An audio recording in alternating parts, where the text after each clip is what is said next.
I'm just gonna go live right now. Oh, yeah, well, So you just said you were kind of I a didn't say fight that on that. No, with I whom? didn't. I took my dog for a walk late at night. You fought your dog? I did fight all the time. Max versus Max. No, I took my dog for a walk. It was late, and we ate dinner late, so we went for a walk late. And I was walking around, and some dude and his dog off the leash like approached me at like 2 Off the o'clock leash, in the morning bro? in the dark. Yeah, I'm walking, and I was trying to get home because I'm tired, and I'm like, my fucking back hurt. I'm like, It's I just wanna 2 go in the home. morning. I'm letting my dog piss and shit, and then I want to go home. Yeah. And then all of a sudden in the dark, all like the street lights were out. It was very cinematic. All of a sudden there's this dog that approaches.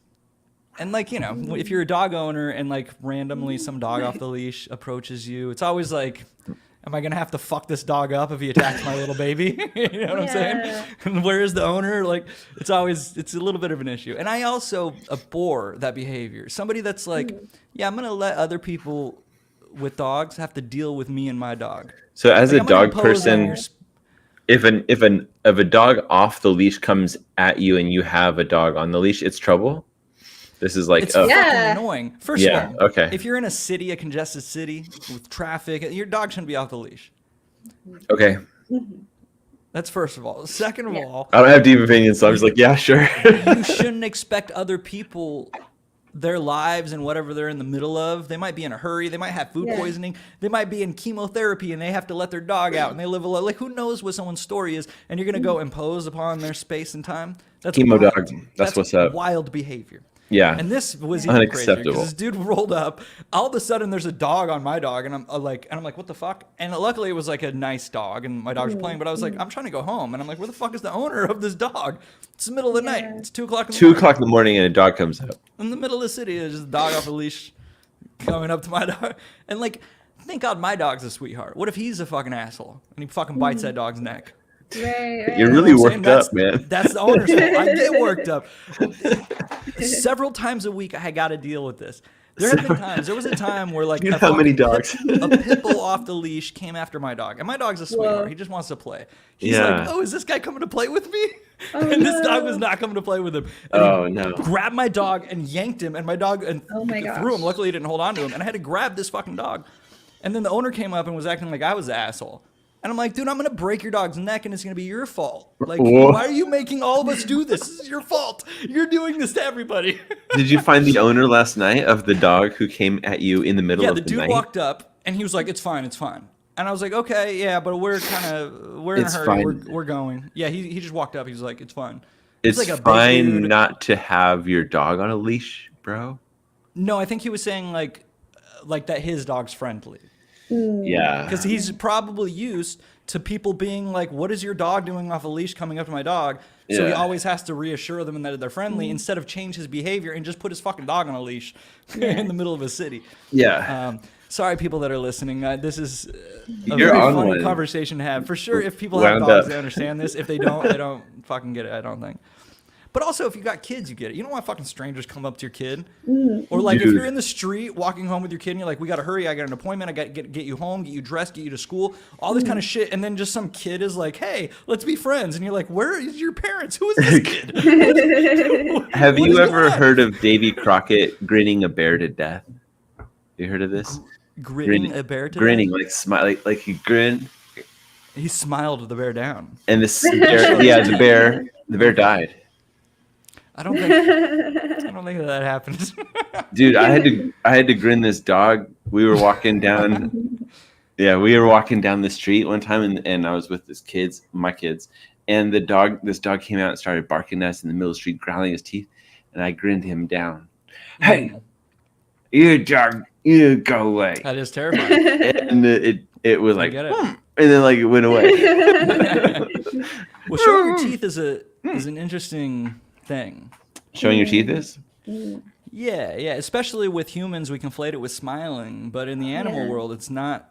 That's like true. We're so spoiled with our, with our teeth showing out of kindness. We're so spoiled with teeth. We're like what you call teeth spoiled. Yeah, pretty teeth spoiled. Yeah. Grandma says that the alligators are ornery because they got all them teeth and no toothbrush. No toothbrush. That's a quote from was that Waterman? Adam Sandler's. It was It's a good one. Yeah, thank you for recognizing that. Yeah. It's a good I'm one. also always constantly playing pop culture trivia from the 90s. So thanks for joining us. Do you play it on your phone or do you like go to a place and No, just in my head. Oh, in your own head. Just okay. with other people in conversation. Yeah. Well, So this dude comes up to me at 2:00 in the morning. There's more. I'm walking my dog. His dog shows up, and I'm like, "Oh, hey," and he's like, "It's fine." And I was like, "Yeah, but we're kind of in a hurry." So, and he's not restraining his dog, and I'm like, kind of pulling. I'm like, "Come on, buddy, let's go home." My dog wants to play, but I'm trying to get home. I'm tired. It's 2 in the morning. I don't want to deal with some random people and the random dogs off the leash in the street right now. Yeah.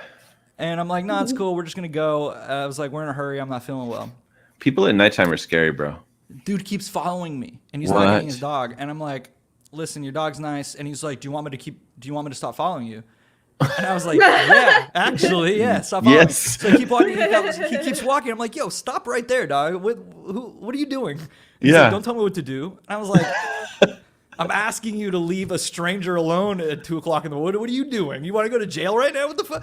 You are gonna fight in the street? And like, what do you think is gonna happen right now?" Yeah, what did he say? What do you think is gonna happen right now? Nothing. He was just like, "You're crazy," and I was like, I was like, "Stop following me!" And I kept walking, and he kept fucking following me, and I was like, "Dude!" And then I had a lighter in my pocket, so I don't know if this is good for the podcast. So you burnt him? Like, what did you do? No, you tried to set him on fire? No. You what? But like, you put a fist pack? It's a fist pack. Yeah. You just hold, if you got to hit somebody, and you don't want to break your hand. You put a lighter in your hand. So like, I was doing that, and I was walking. I was like, "You're so gangster from Vegas." Like, you're like, "I'm from Vegas. I'll put my lighter in my hand."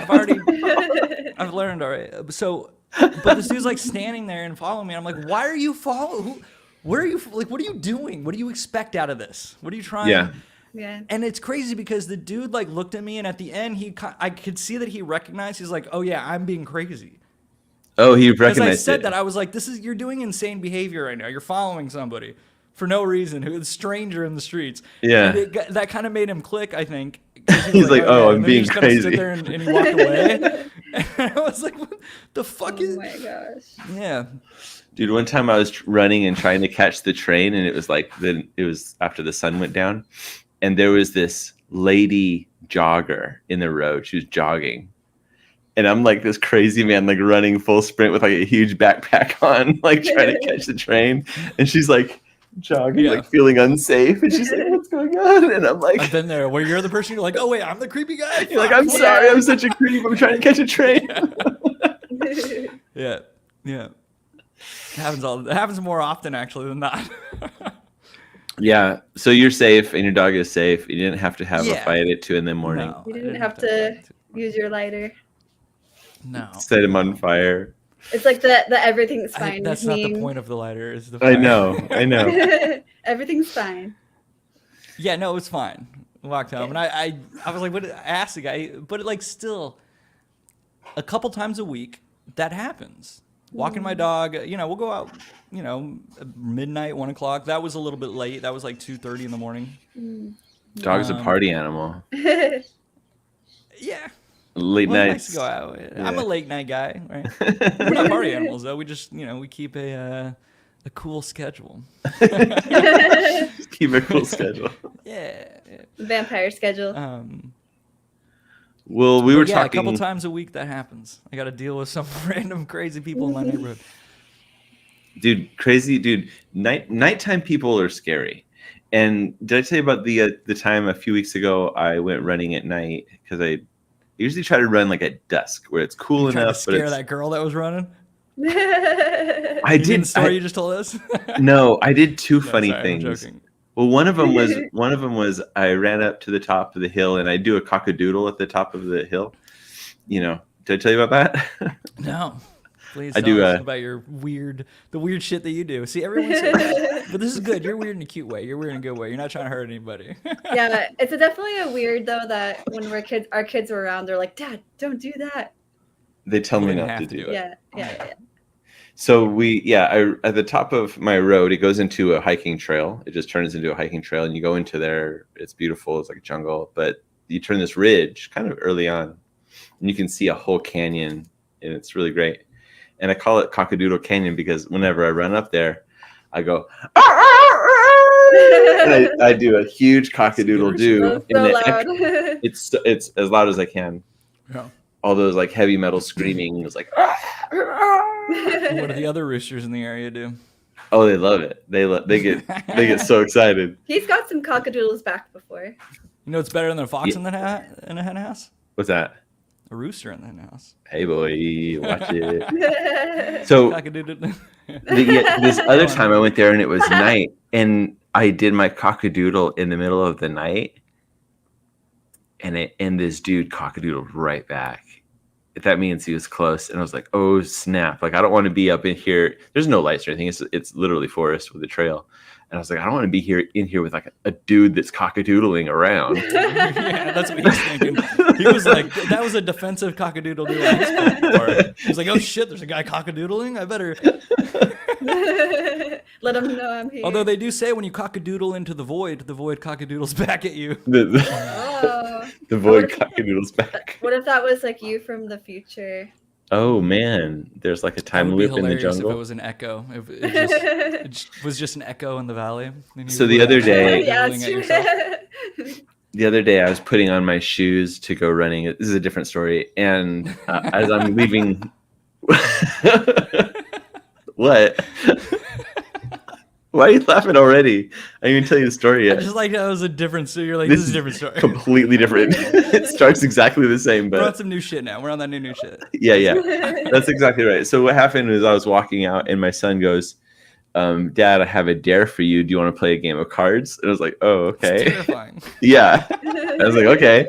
And so I sat down. I'm like in my running shoes. Like I'm ready to go out the door. And he's like, and so we're sitting down. We're playing. It's the best shoes to be in if a kid is being creepy. If a kid's like, Dad, do you want to talk about? You want to see a ghost? Yeah.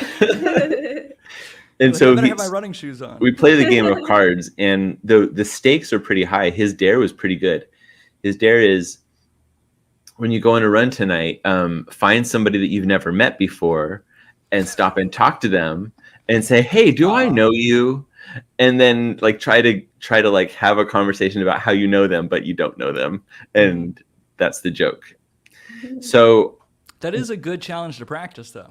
It's for most people, like to just approach people. Yes, it's a difficult thing in terms of like, bravery and getting over nervousness and stuff like that. Yeah, it could I think be most a good dudes, especially exercise. nowadays, struggle with that. Like being able to go up to talk to somebody. Oh, it's a difficult thing. You mean People are girls? terrified of reject. Yeah. Talk to girls, the girly whirls.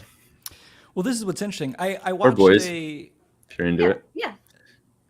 Doesn't matter. Well, keep going. Let's put a pin in this because I want to tell you about the hidden lion that I heard about on a YouTube video. A hidden lion? Okay. Yeah.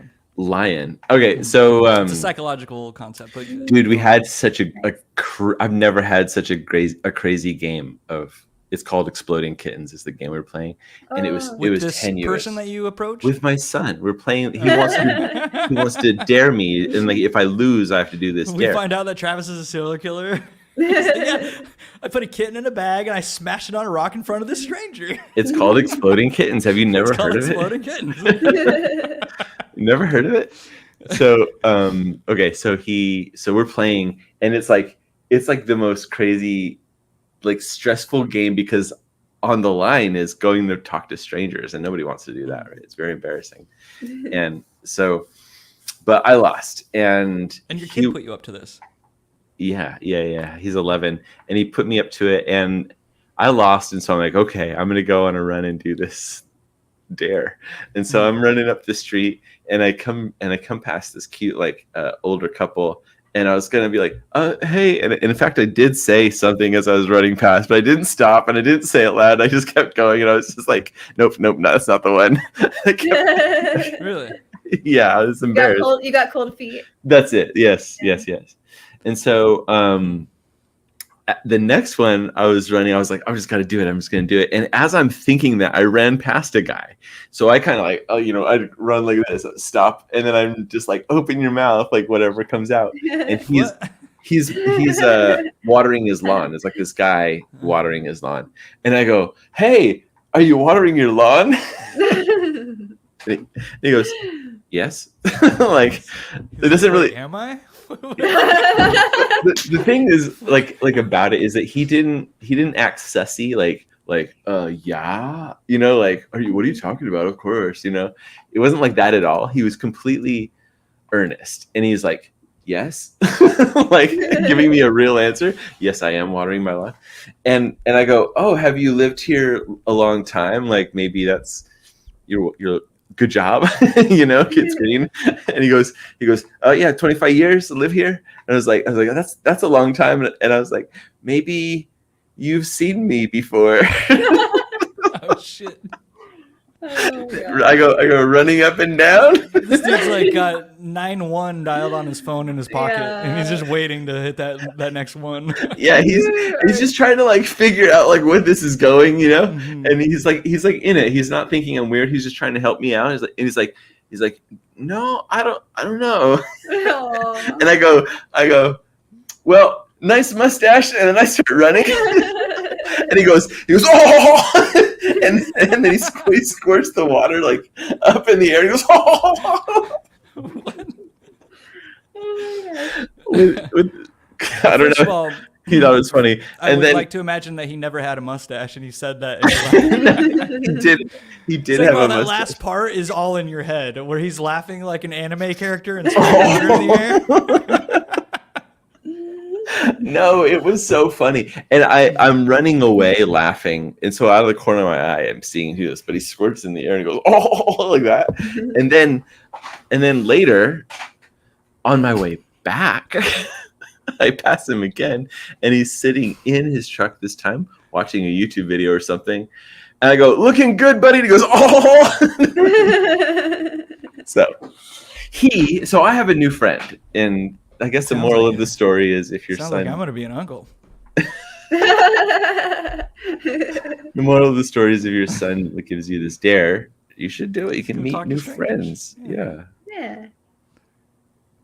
That's beautiful. That's a beautiful way to kick off this episode. Jeez, we're only I guess already. What's 17. That? No, I was going to say, I guess people aren't always just scary in the night, because like you're pretty creepy in the day.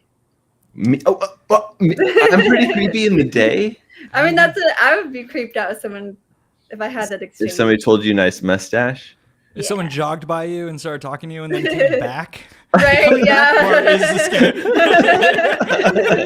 It's like, all right, that guy's gone. And it's like, wait, he's coming back? He's coming back right now. He's coming back. It's so funny. Oh, man. Yeah, I think that's probably hilarious how scary people are. Just nice people. Just people being nice. It's hilarious how scary it is to be nice. Right? Like, we happen to find ourselves as humans in a point in society where there's over 8 billion, almost 9 billion people on the planet. Mm-hmm. It's not the same as like everyone grew up together, everyone knows each other in the village, being helpful or being like, you're going up to strangers. You're going up to people that are like a completely, essentially an alien and getting up in their physical space. Right. Yeah, like luckily don't really we are all human. Know your neighbors too well these days, and that was like a thing. It's like everyone knew your neighbors. That was your community. And not that long ago, actually. Like Travis and I, over the years, we've kept in contact. But there's time when you know people and you live far away that like time goes by and you don't talk for a little bit, but then you talk and it's like no time has passed. But during some of the recent insanity in the world, like I made it a point to like reach out to my friends and my neighbors. I made friends with everyone in my building because you got to know who you live by. Like a self-defense maneuver, you made friends with them? No. Smart. Never mind, not smart. No. But I did think that it's important. I found it weird all of a sudden realizing that, like, I live in another country. I'm an immigrant. Yeah. And I come from immigrants. Like, and essentially we all do. But I did find it odd all of a sudden. It became intellectually, of course, it's weird if you don't know your neighbors, the people you live around, the people who serve your food, where you eat, like where your kids go to, like that is weird intellectually, yet we all take it for granted, and most of us don't know any of that shit. True. And it kind of struck me like a bell rung, and I was like, I kind of need to know where I'm at. Like whether you are living in the same town that you were born, or you have moved around a bunch and you find yourself in a place that you're unaware of, no matter what, you are still lost in space. You're just on a rock spinning around. You don't know where the fuck you're going, where you came from. And the environment around you may be familiar. And most people, and this is interesting, it is that razor's edge between familiarity and novelty that everybody is losing their fucking minds on. Right? Everybody's bored. Everybody's anxious. Everybody feels unsafe. They want comfort, yet they want novelty. We don't know how to manage those things. And it's very important. But I did something, a bell rang in my head where I was like, oh, I should probably know the people that like live around me. Because, like, what if shit does go down? Remember when COVID happened and people were wearing fucking masks and shit, and there were some people that were going overboard and, like, fucking stealing shit. Like, the world went crazy. And this is something we talked about in the last couple episodes. We did talk about, like, we talked about it from, like, a developer's point of view, right? The rising jobs during COVID, and now it's decreasing, and people are hiring full stack. But this is indicative of something deeper societally. And not just societally, but individually inside of each and every one of our minds. And anybody that's alive on this planet today has gone through similar trauma. And there's something interesting when a whole society experiences trauma. Like, everybody has trauma, right? And we live in an age where people identify with their trauma more than ever. Everyone's in therapy. Like, it's a thing, and it can be good to be introspective. Obviously, it should be, but there's dangerous sides to that. But that being said, we do happen to find ourselves in an era where the political landscape is unstable. There's wars. There was COVID. We all went through and came out of the same thing globally. And to a certain point, unfortunately, it was entertaining for everybody to some degree. It's like watching a TV show together. Remember back in the day when everybody watched television? And it was like, did you see that episode of Seinfeld last night? They had a masturbation contest. Everybody saw it. And if you didn't, you weren't part of the tribe, right? Like, there was this kind of global tribe. And a global trauma does kind of possibly do that to groups of communities, right? We would dial in to see the most recent episode of COVID on Monday morning. Yeah. What are the numbers? Well, yeah. It was a wild time, for sure. Yeah. So, oh, go ahead, Jana. Yeah, I remember thinking, like, oh, I really hope that this brings people together and that we can have a shared experience that will, outside of this, make humanity stronger, come together. But if anything, it kind of felt like it went opposite. Like, I had like a false hope in that sense, I guess. But well, I think in the past, when humans went through turmoil, it did unite us. We are entering a time where I think that we are becoming aware of not just the cohesiveness of society, but the inability to ever not be an individual. There is like this kind of like, endless weight of being that everybody does carry. And it is that kind of like, you enter the world alone, you die alone. Right. And for a long period of human history, we mitigated that loneliness through community, through tribalism, through purpose. But there is this kind of thing that's in the center of all of us, and it has nothing to do with what's outside of us. And it is something that I think people have to deal with. And it fucks people up when we try to deal with it societally. But I think that there is that kind of, I don't want to call it nihilistic or apathetic, because ultimately I think that there's a great power there. And that is like self-sovereignty, self-agency. But it's a hard thing to hold on to, right? Isn't it a hard thing to like feel good all the time and on top of shit? Well, especially we all want to be boss bitches, right? Yeah. If we think about the Enlightenment period and like I think we just need some romanticism again. I think we need to like connect with nature, go out, write poetry about it, like share. We went to a poetry reading thing last night, and that's the most like I felt connected to just absolute strangers, because we're being vulnerable and we're just sharing these things with each other that we are inspired by and create. We all, if you listen to all of the poetry that was read or all the things that were said or played, there's most of the words were being just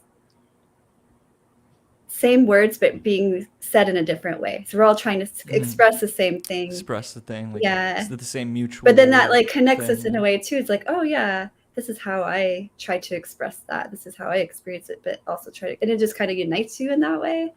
So I think art and expression and all those things like really does have a human side to it, where I think if we had more of like a renaissance where we could just make cool stuff and share it with each other, that'd be pretty dope. That would be nice. Yeah. You know what's funny? That does boil down to I was thinking about this earlier, and it's a weird meme from before like the internet, and it's the phrase, why can't we all just get along? Yeah. Do you know what that's from? I think it was that the Rodney King. It's Rodney King's right? quote. Yeah. I think it was Rodney King's quote. Yeah. Yeah. But it is true. It's like, why can't we all just be better? Yeah. Why can't we all just get along? Like what you were saying with the poetry, like why can't we all just express ourselves and make dope shit together? Yeah. But it is interesting. Why can't I just take my dog out without a leash at 2 a.m? What's wrong with that? Oh, like, that's what that guy's thinking. Thank you. That's the devil's advocate position. Yeah, he's like, why can't I just be free? Yeah. But that is where it crosses the threshold of there's other people. Mm-hmm. You're not the only person. Boundaries. Yeah. It is like, do that shit within boundaries where it's like, express yourself. Don't fucking fuck with other people. Don't bother other people. Right. So Jaina, tell me about your experience of sharing your poem last night. Did you read? She read it. Did for the first time. Read it now. Can you do it here on the podcast? Yeah. Okay. I mean, I was really scared to share it, but a poetess has got to poet. Maybe next time. Oh, you're not going to read it? I don't know. It's new. And maybe next time means it's not happening, by the way. Well, this is the thing. I just started writing it on. Don't passive aggressively apply pressure. She doesn't want to read it. She doesn't want to read it, but you should read it. Yeah, I started writing it. I started writing it Friday, and then it's still in the process. So it was like very. It was good. Raw. I mean, I guess I could read it raw. Raw dog life again. Let's do it. Raw like dog. We're staying with the same themes. Yes. Okay. All right. You. I'm gonna pull it up so you can. You can pull it up. Chat amongst yourselves. Oh, are you gonna screen share it so we can read it too? Sure, I could do that. Let's see. And Travis made a sick. He made a sick beat. It was really cool. He did that live. Yeah, he was telling me about that earlier. Yeah. Did you get video of that? Yes, but it's garbage. Oh no, that's my fault then. Why is it garbage? Wait, the audio or? No, I did the audio. It's good. Okay. I'm just kidding again. That's funny. No, I apologize for that. The video is so far away that you can't tell anything is happening. Oh, well, I didn't want to be like up in there. But I guess maybe next time I will be up in there. That's it. Okay. Gotta get up in there. Now we know. Yeah. It was cool though. People liked it. They do this. Yeah. They had he's done 10 of them, and every now and then. It's not like on a set schedule. Oh, it's kind of like a random thing? Just when you announce it? Yeah, it's this guy I surf with, and he's been putting them on. He's a designer and a poet. Mm-hmm. He's really funny too. I do miss. There was like a little resurgence in like 2004 to 2012, maybe, where like where there was like it was part of the cultural zeitgeist, like a love for poetry, and like there was this resurgence of Charles Bukowski's poetry, and like like people snapping at like spoken word nights and stuff like that. Yeah, dude, I've been to a snapper. I love that. I've been in a crowd that have all snapped. It's nice. Yeah. Snapping is a nice vibe. It's like the golf clap. It's like we're polite. We're being polite, but we appreciate you. Yeah. We're not gonna get crazy. We're not gonna yell. We're gonna show our appreciation. It's a little golf clap, A little golf clap. Yeah. Keep you busy. Mm-hmm. I like a good calm celebration. Are you ready to read it, Jaina? I'm getting cold feet. Don't do that. You don't have to if you don't want to. Do you have a poem to share, anyone? I could share a poem. Yeah. Not my own, but I do have a few favorite poems that I would love to share. Ooh, nice. Okay. From other people. One specifically from somebody else. But the thing about poetry, I've been thinking about this a lot too, right? Oh, what's the thing? I've been waiting to know the thing about like poetry. Well, the thing is, why so serious? What? You already knew the thing. It is. That's the thing. Why so serious? Yeah, I think I've talked to you guys not that long ago in about this. I've recently gained a love for Heath Ledger's version of the Joker. Mm-hmm. Continue. Because of the why so serious, and it became kind of like this kind of like cheesy catch line of his. But the character, if you watch it through the movie, you know, what I didn't like about it at first was that there wasn't any character development, how he became the Joker, right? Like that Jack Nicholson's Joker was the best. He fell in the vat of acid, he becomes the Joker, it's great. But he's just there, and his stories of his scars, which are a deeper thing. It's not just like these physical scars, but it's like, why am I who I am? Yeah. Why would I do this to myself? Why would this happen? And he tells a different story every time. Mm-hmm. It's a story of trauma. His father cut his cheeks, or his wife was brutally raped, and he did that in solidarity with her, and she left him. Like all of these like real things that can happen to feel like real trauma. And at the end, there is this why so serious. He's telling because it doesn't matter what the trauma was, right? And I think we also talked about this not that long ago about there is a bottleneck of behavior. Regardless, like everyone's unique. Everyone's a beautiful little fingerprint, a little snowflake. Everyone's trauma is unique, but it gets filtered through a electrobiochemical system, right? Which has a limit, right? Right. You can't get traumatized enough to where you sprout wings and fly to Sirius B. It's not happening, right? There's a limit to human behavior. It's a spectrum of activity. And if you go to the fringes of that, then you die, right? You don't survive. Or, you know, that's just the way the environment works. And I loved the character. It was because he was like, why so serious? It doesn't matter what got me here. This is what it is. Like the thing that led to this actually loses power at some point. And the moment overshadows the story. Right? Here and now is different than there and then. There and then actually doesn't matter. Here and now is what we're working with. And I got fucking scars on my face and I'll fucking kill you. That's what he's saying. Like this is it's a beautiful thing. He'll burn it all down and it doesn't really matter why. And that why so serious quote, what's that? Yeah, go ahead. Well, it is like kind of like this hearkening to Dostoevsky's Underground Man, right? Like even in a utopia, someone will spit in the face of God just because they can. It is this stop taking it so seriously. And I guess all of this vamping is also telling you, Jaina, just read your poem. Okay. Doesn't matter. Don't take it seriously. Don't get cold feet. I will. It doesn't matter. But I'm It's gonna so serious. I love it. I'm gonna I need to put a power source in my computer real quick though. Okay. Oops. It's on red. Okay. Go do that. Oh. BRB. Okay, we're gonna vamp more. Wow. About how powerful it is to be apathetic. What? I don't think it's apathy. Are we on a new topic? No, I'm still actually talking about the Joker character, right? Like that why so serious to not care. It is weird to label clouds of I don't know, behavioral patterns or like, would you call that apathy? It's not necessarily apathy. I feel like there's a connotation of like sitting in the couch and letting things happen. But if you are in the position of like the character of the Joker, for example, like that's not apathy. I guess it's more nihilistic, right? He's not necessarily apathetic. He's not apathetic at all. No. There's a purpose there. There's a drive. He's motivated. Which I think what romanticizes that character. The idea of that character is that in the face of the knowledge of the absurdity and meaninglessness of all things, there's still a purpose. Yeah. I think ultimately he's a good character. I've gained a love recently for that character. Okay. People can understand. Yeah. I love it. It's a good character. Did you like the newest Joker as well with 30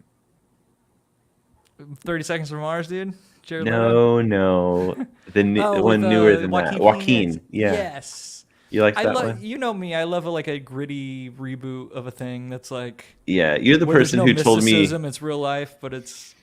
You're the person who told me to watch The Taxi Driver in the first place, I think. So it was kind of in that era, like that vibe, right? Like the one man out to take down the whatevers. But at the heart of all these characters, whether the portrayal is fantastical, like the comic book Jokers, or it's grounded and real, like that Joker, or like Taxi Driver, they're still, or like Dostoevsky writing about the Russian soul, right? It's the same thing. That all these, it's hinting around the same, I don't know, pillar of certain types of man versus society kind of things. Yeah. It's man versus society, but it is man versus himself and society and God. Like, there's something powerful about those characters because they are kind of in opposition to the environment, whether it be nature or society, or it's just it is this shining a light on the double-sided coin of being an individual. Anti-hero. Yeah. Jaina, did you find it? Oh, I was here. I do have it, but it wasn't letting me share it. Oh. Or maybe you just didn't. See, Travis was nervous earlier. He's like, "We got nothing to talk about." I was like, "We got a bunch to talk about." Every time we don't have something to talk about, you'll talk about Dostoevsky. Okay. Oh. Yeah. So it's. I thought it was meats, like MEAT. You better title that meats. document. I told you. I just wrote this. Okay. So land meets sea. Soft dance of the undertow, gentleness and rhythm and flow. Land with steadfast grace, sea with abundant embrace. Arms of warm earthbound care, stretched out fingers in open air, touching a promise of peace, finding solace within release. Eyes of sunlit warmth and fire, an ambience of patient desire. Land and sea, a world's kiss, convergence within bliss. Deep seas of intimate breadth, a force of nature in shifting depth. Whispered tales of far-off lands forming in the sea of hands. As day gives way to twilight's hue, hearts beating pure and true, land embrace the sea with might, sea dance with land to songs and light. Forging a bond time will lace, a realm where earth and water face, merging of land and sea, a relationship foundational and free. In every wave that kisses the shore, cursive letter strings together lore. Oops, I wrote that wrong. In floating waters written in sand, the story begins where sea meets land. So it's just like a little cute poem. It's a little love letter to the beach. Yeah, it's like I tried to imagine, like the waves and the ocean and how they wash ashore and what land. So it's like this like little meet cute. Yeah. And meets, it's a little meet cute. Yeah. There's this Yoga Nidra meditation that I love, and you lay on the floor, and you think about the plane between your body and the floor. It's not your body and it's not the floor. Yeah. It's this plane. And that is kind of like where the water meets the land. It is this, it's not the land or the water. There is this kind of like invisible plane. That's nice. Thank I like you. I try to personify nature in a lot of ways to like imbue my experience, my humanness in it, which is kind of a romantic idea of viewing things, but also I still have to rework a lot of the wording, and I don't feel like it's all quite there, but it rhymes right now. So I just want to like as long as it rhymes. Yeah, I want to find better ways to say it, and like also I don't like repeating things a lot, and there are some things that are like, okay, I already said deep and I see depth, and sometimes it works together, but also you don't want to be redundant. So like there's a fun puzzle. Yeah, it's just like fine tuning it. So right now it's just raw, and then I'm gonna work around it and keep figuring out. I like, you have to be inspired sometimes. Like, oh, actually this would sound better, or I'd rather. Are there personal themes there to you? Because you seemed nervous to read it earlier, but it seems like not such a personal expression, but more of this kind of like a celebration of land and sea. Yeah, I think I'm just nervous to read anything or show anything I make in general. I think that's just where the nervousness comes from. Yeah. And so even like the first time I read it to Travis, and I was like, "Don't look at me." Right, Travis? I was like, "Don't look at me." People look at me when I'm yeah. I had to turn around, yeah. And then same with my daughter. I was like, "Close your eyes." But I can't tell like a group of people that are sitting there like, Don't look at me. Like if you went up on stage and were like, "Don't look at me." It's my first time. Don't look at me. So that was, there's a lot of vulnerability in that, but luckily you're just like reading it, so you're looking down, and it wasn't so bad. I would like to do that again, but I also would like to be more prepared. I was telling Travis, what did you like most about this process? Was it the challenge to string together a rhythm of words that rhymed, that like meant something to you, or was it the performance part, or was it the which part of it was your favorite? I always enjoy, I think it's the stringing the words and trying to paint a picture. So like for me, solve the linguistic puzzle. Yeah, that's the most fun part, where I feel like I haven't quite solved it yet, and that's why it's like embarrassing for me to share it. Yeah, but to like everyone else, it's like, oh, it rhymes, it kind of sounds like a poem, but for me it's like it's just not exactly solved. But you get that, right? Like that's the cool thing about poetry. Like someone's like, oh, it rhymes, it's like a poem. It's like, well, a poem can be anything, and to you it's not finished until it's finished to you. It is a personal thing. Even if the words are personal, even the concept isn't. It like if you're just trying to like engineer a structure, if you're just playing with that part of it, it's still not finished until it's finished to you. Right. Yeah. And that's the fucked up thing about finishing things. Like, I think that's why it's difficult for people to finish things. Yeah. It's hard to ship, because especially when you're a perfectionist, or like I know we talked about this too before, but like how if your taste is high, but you can't create at the taste level that you want it to be, it's very frustrating. So then sometimes we never complete those things.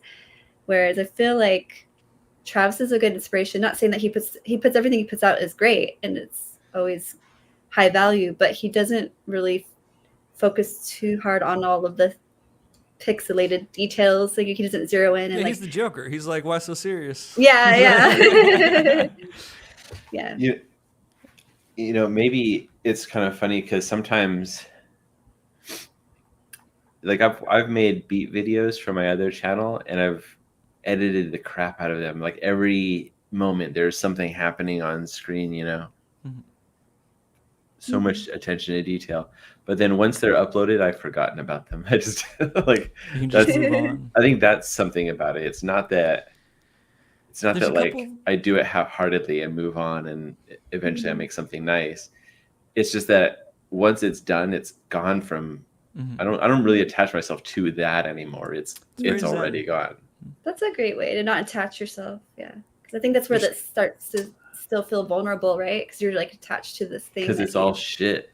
No, just kidding. No, I do good work. Yeah. I'm like no, not your work. No, just no. Come on. Go ahead. Come on now. There's three things that makes me think of. There's a Zen koan about a Zen master that writes down rules for himself. But one of those rules is that every morning he will abandon his bed in the morning as if it was an old pair of shoes that so you know when you get like a new pair, the old pair just goes in the trash, right? But it depends on how much of a hoarder you are. There's plenty of people that keep a lot of that shit. But this Zen master's like abandon it as if it was a used pair of shoes. Like you leave it behind and just move on. Put your bed in your closet. Another thing that I came across, and it was like some quote on some social media thing, but it was like it was about men's fashion actually, and it was like a man like will meticulously get dressed in the morning, put his clothes on, his hair, whatever but then leave and forget about it, not worry about it after that. Like you meticulously handle it and then move on. Go outside and don't be like, oh, but do I look good? No. You did that already. Mm-hmm. You're done now. Go out. And it's interesting because that applies to like how one presents oneself and how one cares about like, it is hard to be vain, but also not care. Like, and that's kind of the razor's edge that everybody wants to be on. Yeah. You want to be confident, but not cocky. Yes. Yeah. And it's interesting because I think we're kind of put in a position where we're balancing multiple things all at once. Mm-hmm. And I like that phrase because it's like, no, you do one thing at a time. You do be cocky and care about the thing and then move on and just be confident and like meticulously prepare yourself and then move on and forget about it. Mm-hmm. And that transcends like, you know, the way you're dressing. It goes on to like keeping track of the things you have to do, right? You keep like an inbox list and you write your shit down, you schedule it. And there is some type of confidence that you gain throughout the week when you say, when something pops in your head and you're like, oh, I got to do that thing. And you're like, oh no, I already thought about that. I already scheduled it. I don't need to think about it right now. Yeah, true. Like there's a similar probably cluster of electricity that's happening in the brain on all of those decisions, even though a to-do list and what you're wearing and the thing that you just made and published, they seem different, but the way you respond to them is not that different. And this goes back to what I was saying earlier. Like it's all filtered through this kind of limited physiochemical response that we have. So I like that. I like that you can just publish stuff and move on. I'm curious if you find that transcending other areas of your life. And I'm also curious where that threshold stops. Where are the things that you do get neurotic about, that you worry about? Okay. Well, I think it's related to my memory. I don't have a really good memory. Yes. Really? I could vouch for that. Well, this is an interesting thing. So it's ever since I've known Travis. I always joke that like I wanted to put tattoos like on Memento. You know, he has like tattoos all over him. Yeah. Just so like he can remember important things. But like I don't want to like call you out on a live stream or anything. But Travis, like what's your zip code? You know, like I don't know. What's your zip? So like he'll come to me for those like numbers. I think you have a little bit more hard time retaining. Yeah, Jana remembers all the numbers I need to know. Yeah, his social, I got you. Your credit card number, I got you. But anyway, I think it's Travis will remember the things that are important to him. And no, in a good way. Like that's why he's such a doc guy. You know, he has a calendar. He has a doc. I have docs and I have notes and calendars and docs. Charts and graphs and notes and documents. Docs and, so like this is how he, like for me, I don't calendar and maybe I should, but like I have like. So she's always late. You're not wrong. So I've been on time. Wait, are you typically like late? Not really. No, I get the kids. And Travis, are you you're typically early, I think. Wait, this is the thing. Travis is late. It's like if I'm 15 minutes early, I'm already late. That's late. I want to be there early, like an hour early. Yeah. Yes, he does. I'm the fucking Gandalf up in this bitch. I'm like, I get here when it's time. Yeah, I'm never on late or time. early. Time. Like I don't want to be 5 minutes early. That's weird. Yeah. Yeah.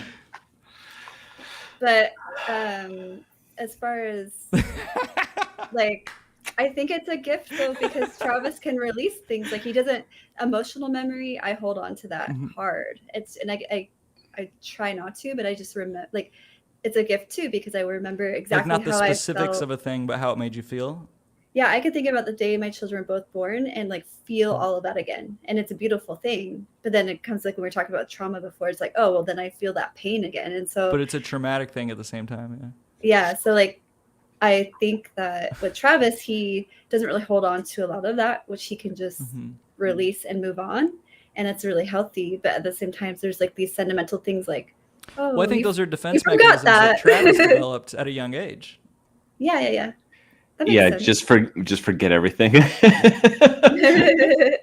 So just block all my traumas. They're like, oh, I'm forgetful. No, you're just hella scarred. No, you're just damaged, buddy.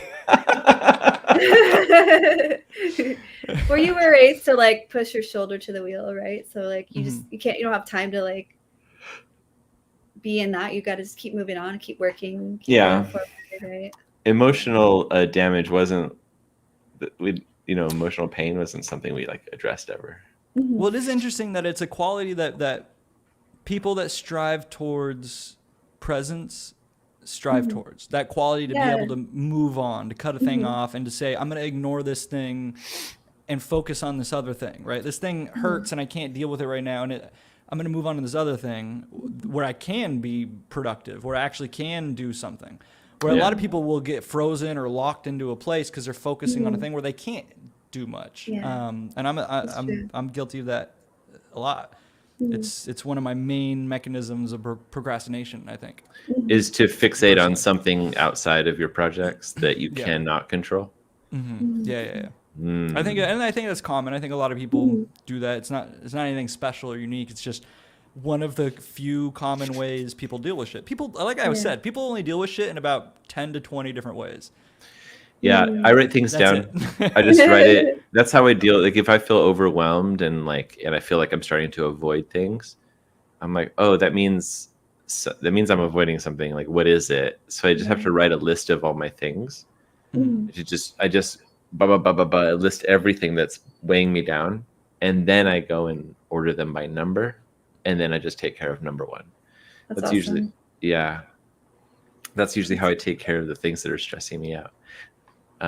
Also, did I tell you my secret about falling asleep? I like it. But I would love to learn it because I'm horrible. So my sleep hygiene is... Sometimes you get those types of sometimes I do this. When I'm trying to sleep, my mind is just racing on the things that I'm thinking about during the day. So still thinking about that stuff. So it won't let me sleep. And my brain gets like in this really tired, exhausted loop of like thinking about the thing and then not having it, like if you write it down, you can stop thinking about it. So one good trick is just to write the thing down, like have something by your bed or whatever. That. I end up writing the same thing over and over again, like The Shining. Oh no! All work and no play. But then the exercise that I came across to be able to go to sleep and put your mind off of those things is to distract your mind. And I have this little game. I choose a word like 5 or 6 letters, like power. Starts with a P, and then I'll say, "What's a P word?"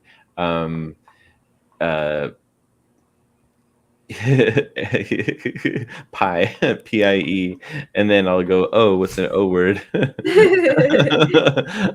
Orange, O-R-A-N-G-E, and then, oh, what's a W word? Oh, Wait, where did W come from? P-O-W, power. So I'm spelling, I'm just choosing the first, I'm choosing the first. It's like counting sheep. It is, but it's not as boring as just one number ratcheting up. You're at least spelling 6 words that are unrelated. You're stimulating yourself a little bit more to keep yourself engaged. Yeah, and sheep is boring. It's like, who does that? And sheep is boring. But the thing that's nice about it is that spelling letters to words that are unrelated to each other, it is difficult enough to like focus you on something. But it's not so crazy that it's going to fixate you on anything. You can still mind wander. An O could be any word. Yeah, and so usually by the last letter of just like a 5-letter word, I'm done thinking about the thing. That's an interesting self like hypnosis. It's not like I'm asleep yet. I'm gonna try this. It's not like I'm asleep right away, but it's like my brain is hooked off of the loop. Now it can just relax. Yeah. I like this. I'm gonna try this. Just distract your loopy brain. It sounds like it makes sense. Yeah. And fun. I like that. And you can you win points at Scrabble. What's that? You win points at Scrabble. It's called Wordle now, dude. Oh no, bro! Isn't there like a Urban Dictionary version of one that's kind of like more slang term? Play Scrabble with Urban Dictionary. That's kind of fun. No, it's a Wordle that. It's like Wordle, but for the slang. I forget what it's called though. It has like not safe for work stuff too. Oh, hey! Also a Pokemon. That is a Pokemon. Yes. Yeah. Oh, I thought that was auto. What is it called? We brought it back. Do you know Jana? Do you know Jana is giving some lessons tonight? Please don't tell. Hold on. No, whoa. That's about DJ music. About DJ music.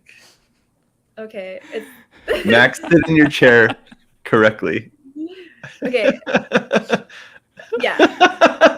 Thank you. This is a great cast. Thank you for.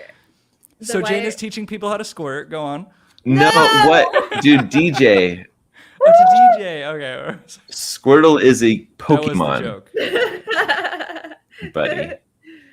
Oh my gosh, I don't even know what to say. So anyway, you called a DJ, but do you have like a DJ setup? Why so serious? No, I was kidding. Yeah, she has a Pioneer. Yeah, I got. You have a DJ setup? It's old. I got a deck, and I have. So I learned during the pandemic, and I DJ'd like living room, family reunion, dance party. Nothing outside of that, but I busted it out like 4 years later, and I'm going to share it with some of my friends and like relearn by teaching them. So I'm excited. What does that process look like? Is that just curating music, or are you so mixing music by key? How does that work? Not gonna do. I've never been a DJ, and I've always looked down on DJs because I'm a snob. Dude, DJing is fun. I get it. But it's I have DJs, and it is fun. It's very fun when you DJ. Yeah. Well, it's fun because it's like, you know, if you like making playlists, there's that. But the part of it is like reading a room and then trying to almost like orchestrate an energy. What are people going to get excited about? And I like to think of it kind of as like a roller coaster. You want to start out and then bring people up and then bring it down. So there's like this flow to it. Yeah. And you read. It's like a narrative kind of thing. Yeah, you get to tell a story. And then so what I'm going to teach them tonight is, we're going to work together, like jukebox it, create a playlist, and then show them how to beat match. So just look at the BPMs, what would go well into the other, like how could we order this so that it's going to transition well. And then also like hot cues, like where to cue your music, to look at the actual wavelengths and be like, well, this is a good part of the song where you could bring this in because it's got this, you know, that's kind of down on the tempo. And then just show like very basic transitions, like maybe a little bit of like low pass, high pass, crossfade into it. Nothing crazy, because I'm not actually like high level or anything. No crazy spins or backflips. Yeah. No, like I think it's like, you know, just so that anything that you're learning, just learn the foundations first and then start messing around. But it's like taking time, you know, putting yourself on that. Like if you want to get good at something, you got to put yourself on that every day, you know, and work for it. But are you using the most recent version of Serato?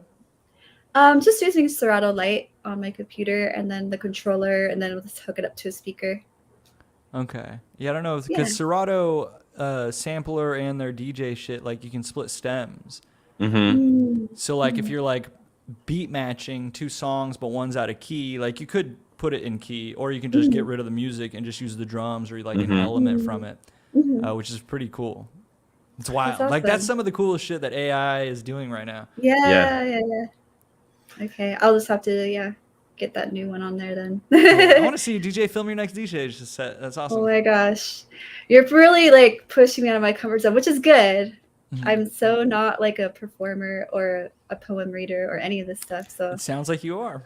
Sounds like right, dude. And it sounds like you're DJing. I love learning, but performing is very difficult. I think I've seen this person on the stage more than anybody. That's true. Dancing. Like, I don't know how I end up there. I just say yes, I guess, after a while.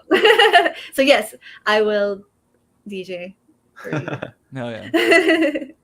What type of music do you enjoy, like moving or listening to? Oh, have you heard the one? It goes like unts. Oh, that's my favorite one. Play that one. There's all these different types of EDM, you know, different genres. And there's ones that they go. I kind of like more like some of the dark wave, but I do like more like ambient trance too. kind of like to mix it up, go a little light, go a little dark. Nicholas Jar type style. Yeah. Okay. I like to get dark, and I like to go light, yeah. and I like to like mix it up because that's who I am. I'm like, I'm dark and light. Like I don't want to pretend I'm one or the other. And it's kind of that yin and yang kind of thing. I'm an angel and a devil, bitch. I do like Nicholas Jar and Dark Side. When it comes to like being at like kind of like a party and like dance music, I don't like EDM. Okay. I like soul or like I think one of the best songs. Do you know "Electric Feel" by MGMT? Yes. Yeah, that kind of dance shit like that. That's my vibe if I want to be. That brings me back to hipster days. The dance environment. Yeah, it's like hipster dance shit. Although it's not anymore. This shit's old now. That's vintage already. The it's hipster retro. dance shit is the EDM. It's retro, electro Berlin shit now. Yeah. It's so I funny. miss like where there's a little bit of Jackson 5 in the thing. And it's not just a computer. It's not just ChatGPT. Bring in some soul, right? Yeah. Yeah, we could do that. Let's do that. Awesome. And then we'll all wear American Apparel and like be. Circa 2004 hips. I love it. That was my favorite time. Yeah. Yeah, where you would just only shop at Goodwill and Salvation Army. Yeah. Savers. Remember that shop? Savers. Yeah. In Vegas. Yeah. Find all the good finds. And that was before it was hip. That was like just a big ass place of used clothes for people. I know. Now it's all on like vintage Poshmark or like, you know, like now it's all expensive. Yeah. Curated stores. Yeah. Back then you could get like pants for 50 cents. Yes. A cool shirt from some guy that died for like 35 cents. That's so true. Yeah. Although I always, you would go there and like everybody was buying cheap clothes there. And you would see people buying like socks and underwear there and you'd be like, I don't know. That's Oh, then underwear? no used underwear policy. Save up another 35 cents and get some. Yeah. I don't want someone else's farts in my underwear. Yeah, you need to start off bright white, bro. That's crazy. Socks are. I mean, I could see as long as they don't have like. I couldn't do used socks either. No way. I'd wash them. I couldn't even do used shoes. I don't even like used shoes. I'm cool. with jackets, maybe pants. Okay. I'm like weird. Yeah, I can't. Like a t-shirt or like a socks or I don't know. Yeah, that's not underwear, not inner garments though. Yeah, underwear is where I draw the line. I'll go commando before. Noise. That's the name of this episode. I'll go commando. Yeah. Mm-hmm. All right, we're gonna end the episode right there. We've been online for an hour. Thanks everybody for joining us, and we'll see you again on next week's podcast. Catch you next Sunday. Shout out Ormode. Shout out Billy and Spud. Bye.